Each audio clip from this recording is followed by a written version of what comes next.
La petite fille vient de traverser dans l'ancien temps. Et a commencé à faire une opération esthétique pour la reine d'une laideur sans pareille. Elle a commencé à faire une chirurgie esthétique. Avec le scalpel, elle a fait tomber la lame sur le visage de la reine. En peu de temps, elle a été réduite en bouillie. Et envoyée au palais. Les émissaires s'étaient déjà bien renseignés. Que le visage de la reine était si laid qu'on ne pouvait le montrer. À ce moment-là, ils se moquaient ouvertement de la reine. Cette reine de la grande dynastie, à quel point elle était laide. Elle était devenue si hideuse qu'elle n'osait plus montrer son visage. On avait déjà entendu parler de la silhouette de la reine de la grande dynastie.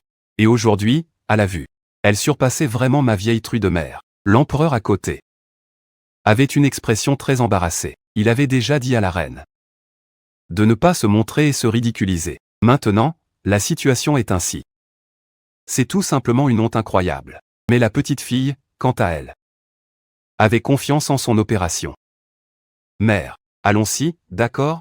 Je ne veux pas me ridiculiser ici. Aujourd'hui, je t'ai amené ici. Ce n'était pas pour te faire honte. En réalité, la véritable identité de cette petite fille était celle d'une chirurgienne esthétique de premier plan du XXIe siècle. Elle a perdu la vie dans un accident lié aux soins médicaux. Ensuite, elle s'est unexpectedly retrouvée dans le corps d'un bébé nouvellement né dans l'ancien temps. À ce moment-là, l'ancien empereur du palais est en danger de mort. Il faut trouver un bébé fille né un jour, un mois et une année d'une grande renommée. Ainsi, la fille a été envoyée au palais. Elle épousa l'ancien empereur.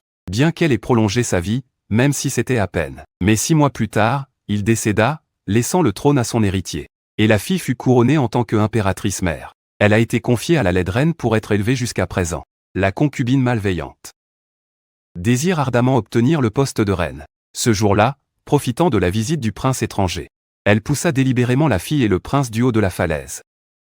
Heureusement, le prince était en dessous. La fille n'a donc pas été gravement blessée.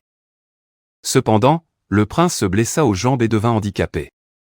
Ensuite, la concubine arriva furieuse avec des gens. Elle accusa la servante d'avoir également poussé le prince. Elle exige maintenant que la reine donne une explication. L'impératrice mère a toujours été bienveillante. Comment pourrait-elle commettre un acte si délibéré de pousser quelqu'un du sommet? Les demoiselles d'honneur et les eunuques du jardin impérial ont tous vu. La reine envisage-t-elle vraiment de la couvrir? Le prince de Nanyuan a une fracture à la jambe. Le médecin impérial est impuissant. Tout le royaume de Nanyuan est en colère. Cette femme cherche clairement des ennuis. Le prince a immédiatement déclaré qu'il faut frapper la fille d'une centaine de coups de bâton pour apaiser la haine dans son cœur. Mais une centaine de coups, même un homme ne pourrait le supporter. Même un homme ne pourrait endurer une telle torture. Pendant que la reine était perdue, l'empereur a enfin appris la nouvelle et est accouru. Mais la noble concubine est soutenue par le pays de Nanyuan. Elle ne tient absolument pas compte des supplications de l'empereur. Elle se contente d'accepter de réduire à une centaine de coups. À 3 dizaines de coups. Si cela ne satisfait pas le prince, il fera attaquer la dynastie d'Asheng par son père. L'empereur n'est monté sur le trône que depuis 3 ans et son règne est instable. À ce stade, il n'ose pas déclarer la guerre à Nanyuan. Il n'a d'autre choix que d'accepter cette situation. Alors que la fille est sur le point d'être tuée, la reine s'est précipitée pour la protéger. Elle a exprimé sa volonté de souffrir à la place de la fille. La noble concubine, voyant son objectif atteint, a immédiatement déclaré que si la reine agissait ainsi, il faudrait rétablir les 100 coups. La reine, après avoir pris soin d'elle pendant plusieurs années, avait déjà traité la fille comme sa propre fille, accepta immédiatement et supplia l'empereur de prendre soin de la reine-mère après sa mort. De bien s'occuper de la reine-mère. La fille, entendant cela, se sentit profondément réconfortée. C'était la première fois qu'elle ressentait la protection d'autrui. Elle intervint immédiatement. Reine, lève-toi. Ce n'est qu'une jambe cassée. Je te demande, tant que tu peux remettre la jambe du prince en place, tu pourras libérer la reine. Reine-mère, la jambe du prince Nanyuan. Tout l'hôpital impérial ne peut rien pour lui. Toi petite gamine, que peux-tu faire? Je te demande seulement, oui ou non. Je ne crois pas que nous ayons une solution. Si tu peux le guérir, je ne causerai naturellement plus de problèmes. Mais si tu ne peux pas le guérir, non seulement la reine sera punie, la reine-mère aussi recevra des coups. Il ne faut pas négliger ça. Je ne peux pas le faire. À ta discrétion, reine-mère.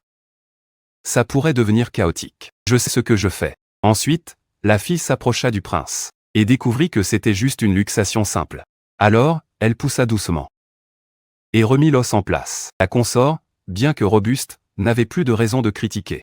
Elle dut quitter avec le prince, confiante. Le lendemain matin, l'empereur retrouva à nouveau la reine. Si dans 15 jours, le jour de l'accueil des émissaires étrangers, mais lors du dernier banquet qu'elle a présidé pour les ministres, son apparence était si mauvaise que tout le monde la critiquait. C'est pourquoi cette fois, elle a décidé de faire en sorte que la favorite remplace pour animer le divertissement du roi. La fille, en voyant tout cela, avait mal au cœur pour la reine. De plus, elle savait qu'il fallait s'unir pour survivre dans le palais. Il fallait s'entraider.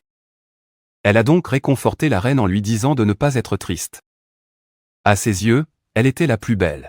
Et les hommes s'appuient toujours sur l'attraction, et non sur le fait de plaire. Comment la reine ne comprendrait-elle pas cela? Mais son apparence ne pouvait en effet attirer personne. La fille, avec un geste de sa petite main, l'a amenée à courir vers l'arrière de la maison. Un vrai jeu d'enfant. Mère, voici. Il reste encore 2 semaines avant le banquet. Je vais te transformer complètement.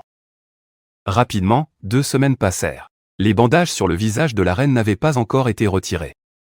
Quand elle a été tirée par la petite fille vers le lieu du banquet. Et c'est là que la scène initiale s'est produite. Alors que la reine était raillée par un groupe de personnes, la petite fille a immédiatement prévu de les éblouir. Apportez-le. Regardez bien tout le monde. Une femme avec un tel talent de beauté. Vous osez dire qu'elle est laide? Sa Majesté la reine est vêtue de 1001 robes majestueuses. Elle est bien plus belle que cette impératrice Yoon qui n'a pas de légitimité. Elle est bien plus belle. Comment cela est-il possible? Elle est vraiment la laide reine. Regarde, ma chère, je tiendrai ma promesse. Je m'assurerai de le faire. Mère. Vas-y. Fais ce que tu dois faire, Votre Majesté. Je voulais en fait faire une surprise lors du banquet impérial. Faire plaisir à tout le monde. Mais j'ai accidentellement perdu la notion du temps. Je vous demande pardon, Votre Majesté. Ce n'est pas trop tard. Impératrice, vous arrivez à point. L'impératrice est habillée aujourd'hui, différemment de d'habitude. J'aime beaucoup. Tant que Votre Majesté aime, c'est bien. Concubine Yoon, c'est la place de l'impératrice. Pourquoi es-tu assise ici, Votre Majesté? Vous ne savez pas que ces dernières années, lors de divers banquets, c'est moi qui ai accompagné Votre Majesté. Donc tu peux prendre la place de l'impératrice maintenant? Même si tu es favorisée à nouveau, tu n'es qu'une concubine. Occupant le trône de l'impératrice si longtemps. Il est temps de rendre la place à l'impératrice. Devrait revenir à l'impératrice. Votre Majesté est encore jeune. Il y a beaucoup de choses que vous ne comprenez pas. Laisse tomber, Votre Majesté. N'ai-je pas raison? Concubine Yoon s'occupait des banquets, et a perdu la mesure un instant. Descends vite. Laisse l'impératrice s'asseoir. C'est la place qui m'appartient. La place est là-bas, Votre Majesté. Puisque Votre Majesté et l'impératrice sont là, tu peux descendre et t'asseoir. Ying'er, Votre Majesté. Vous vous rappelez de mon nom de jeune fille? Cela fait longtemps que Votre Majesté n'a pas été si chaleureux avec moi. Alors, Votre Majesté, au fond de votre cœur, avez-vous toujours de l'affection pour moi? Je dis toujours que vous, les hommes sont tous des animaux de la noblesse. Heureusement, mes mains ont le pouvoir de transformer le déclin en magie. Cette reine, quelle garce. Tu penses qu'en faisant ça, tu peux gagner mes faveurs? Une flèche, 3 cibles. Votre Majesté est très sage. Après cette nuit, le harem sera exclusivement pour moi, Votre Majesté. Vous devriez prendre le médicament pour assurer la grossesse. Cela ne fait rien. Je vais juste m'habiller. Quelque chose ne va pas. Attendez un moment, impératrice. Plus tard, nous prierons pour la bénédiction. Le bureau des affaires intérieures. Nous devons présenter la peinture des 100 ans de longévité. Si vous n'êtes pas là. Le dernier endroit où cliquer. Qui vient? C'est laquelle va avoir des problèmes. Petite impératrice, où allez-vous? Ça ne te regarde pas. Écartez-vous. Impératrice, je sais que j'ai affronté l'impératrice avec imprudence. Maintenant, je vais me retirer et m'excuser auprès de l'impératrice. Cette femme doit envoûter. Je veux sauver l'impératrice. C'est trop tard. Votre Sa Majesté l'impératrice a poussé la concubine dans l'escalier. Il semble que la concubine, elle ne pourra bientôt plus être sauvée. Ça. Votre grâce. Ça. Vite, vite. Impératrice. C'est toi qui l'as fait. L'impératrice est si confuse. C'est le pan de l'empereur. Le premier enfant. Le ministre Mei est un ancien des 3 dynasties. C'est le professeur de l'empereur. Même si tu es si pressé. Tu ne peux pas faire ce genre de choses, Votre Majesté. Je ne l'ai pas fait. J'allais. L'impératrice veut encore se défendre. Il y a tant d'yeux dans le palais. Tout le monde a vu. Quand la concubine est tombée, tu as tenu sa main. Puis tu es tombé faussement. Pour te blanchir. Quel cœur maléfique tu as, Votre Majesté. Écoutez-moi, je vais expliquer. Ça suffit. Si quelque chose arrive à mon enfant avec la concubine, je ne te ferai certainement pas de cadeau, Votre Majesté. La concubine a subi un choc violent. Ce qui a causé une mauvaise position du fœtus. Et à cause d'une naissance prématurée. J'ai peur que... Qu'as-tu peur de dire? Dépêche-toi. J'ai peur que nous ne puissions rien sauver, ni grand ni petit. Que Votre Majesté. Jeune femme, depuis mon entrée au palais. J'ai agi avec prudence et réserve. J'ai respecté les règles du palais. Je ne pensais pas qu'une main aussi venimeuse puisse frapper. Je ne resterai certainement pas inactif. Laissant elle et le fœtus partir ainsi dans l'ignorance. Je vous en prie, Votre Majesté. Prenez des mesures contre la reine. Maître, réveillez-vous vite, Votre Majesté. La reine a un cœur de serpent. Je vous en prie, Votre Majesté, prenez des mesures contre la reine. Justifiez ma position, je vous en supplie. Sinon, je me ferai l'honneur devant vous de lui faire fatalement face. Comment ce royaume a-t-il pu devenir la 3e dynastie? Sa fille n'est pas encore morte, Votre Majesté. Je n'ai vraiment pas. Écoutez-moi expliquer. Reine, voulez-vous encore vous débattre? Vous avez commis cet acte impensable, Votre Majesté, même par nostalgie. Vous ne pouvez pas être exempté de mesures, sinon cela refroidira le cœur de Maître Mei. Si vous devez blâmer, vous ne pouvez blâmer que votre propre cruauté. Venez ici. La reine a perdu sa vertu. Attendez un peu. Impératrice douairière. Ne veux-tu pas protéger l'impératrice? Tu es encore jeune. Tu es facilement influençable. Dans le passé, tous ont été trompés par l'hypocrisie de l'impératrice. Ni la concubine Mei ni le prince ne peuvent être sauvés maintenant. L'empereur n'a vraiment pas d'autre choix. Qui a dit que la concubine Mei et le prince ne pouvaient pas être sauvés? Les médecins de la cour et les sagesses-femmes l'ont dit. N'est-ce pas l'impératrice douairière? Y a-t-il un moyen de sauver la situation? Qu'est-ce qu'un enfant de 4 ans pourrait faire? Pleurnichet à propos d'un charlatan. N'est-ce pas juste un petit incident? Quand la chirurgie commencera, je vous montrerai ce que je sais faire. Bien sûr, j'ai des moyens. L'empereur. Attendez un peu. Tu ne peux pas la laisser faire n'importe quoi. Les médecins de la cour sont démunis. Elle n'a que 4 ans. De plus.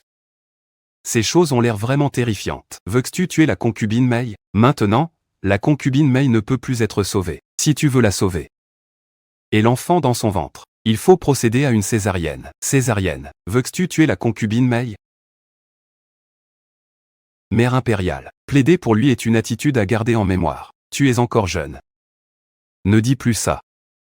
Des idées irréalistes, d'accord? L'empereur. L'impératrice douairière a raison. J'ai lu dans les anciens écrits, si une femme enceinte rencontre des difficultés durant le 8e mois de grossesse, on peut faire une césarienne, mais je n'en ai jamais vu.